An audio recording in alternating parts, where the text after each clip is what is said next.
So mga mima ko, kararating ko lang at syempre, sagutin natin ang tanong saan nga daw ba mag-checkout itong ating kids tumbler.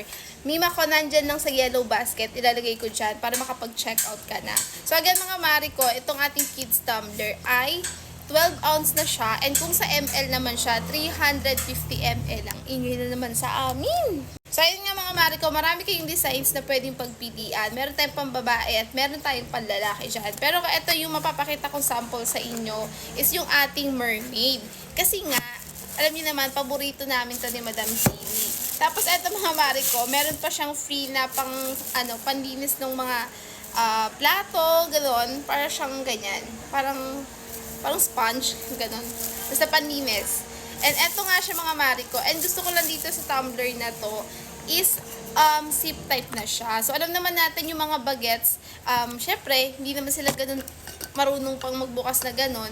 So maganda at perfect talaga sa kanila yung gantong mga tumbler. Tapos, hindi siya malaki, hindi rin naman siya maliit.